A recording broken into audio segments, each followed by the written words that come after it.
اپنی نماز کو صحیح کرنا، نماز کو صحیح کرنے کی محنت سمجھاتے تھے، ہر چیز جماعت میں نکلنے والوں کو ایک ایک چیز سمجھاتے تھے۔ ابھی جماعت تک تم جا رہے ہو میرے بھائیو، تمہارے پاس تمہارے اوپر بہت سی نمازیں قضا ہے کہ دیکھو اب وہاں کوئی کام نہیں ہے دنیا کا، اسی کام میں لے کے جا رہے ہو، جہاں تمہیں وقت ملے تو وقت نکال کر اپنی قضا نمازیں کرنا، اپنی نماز سیکھنا، ایک ایک چیز کو سیکھنے کی ترغیب دیتے تھے۔ ہاں،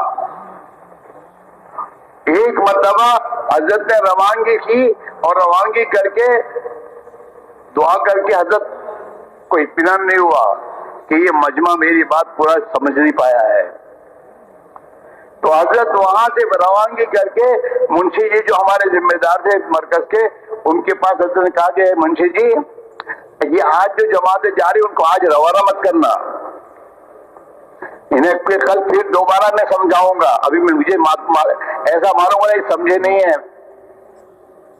دوسرے دن حضرت نے اس مجمع کو روکا نظام الدین میں، اور دوسرے دن پھر روانگی کی بات سنائی سمجھائی۔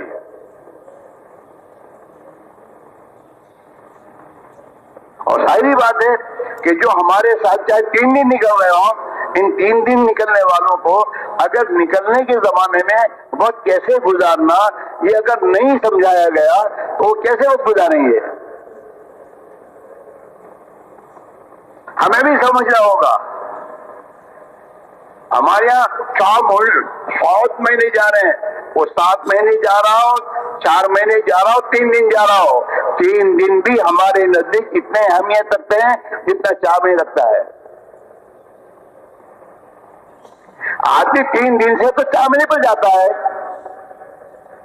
اکثر ہمارا مجمع وہ ہے جو 3 دن پہلے نکلتا ہے اور اس کے بعد اللہ اس کو سمجھ دیتے ہیں، پھر چلے میں جاتا ہے، 4 مہینے میں جاتا ہے، 7 مہینے میں جاتا ہے، سال میں جاتا ہے، بیرون میں جاتا ہے۔ ابتدا تو 3 دن سے ہے، لیکن 3 دن سے ہی گزروایا نہیں آپ نے۔ آج ہمارا حال یہ ہے، 4 مہینے کی جماعت کو تو 4-5 مرتبہ لے کے بیٹھیں گے بات سمجھانے کے لیے، اور 3 دن کی جماعت کو یہ کر لینا، یہ کر لے جاؤ۔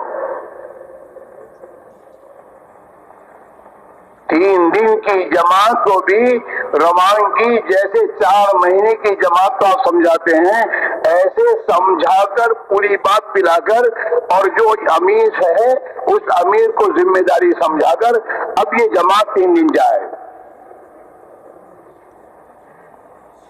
یہ آدمی 3 دن کے دوران میں جتنی اپنے اصول سے وقت گزارے گا اور سمجھے گا، یہی 4 مہینے چلے جائے گا تو صحیح وقت گزارے گا۔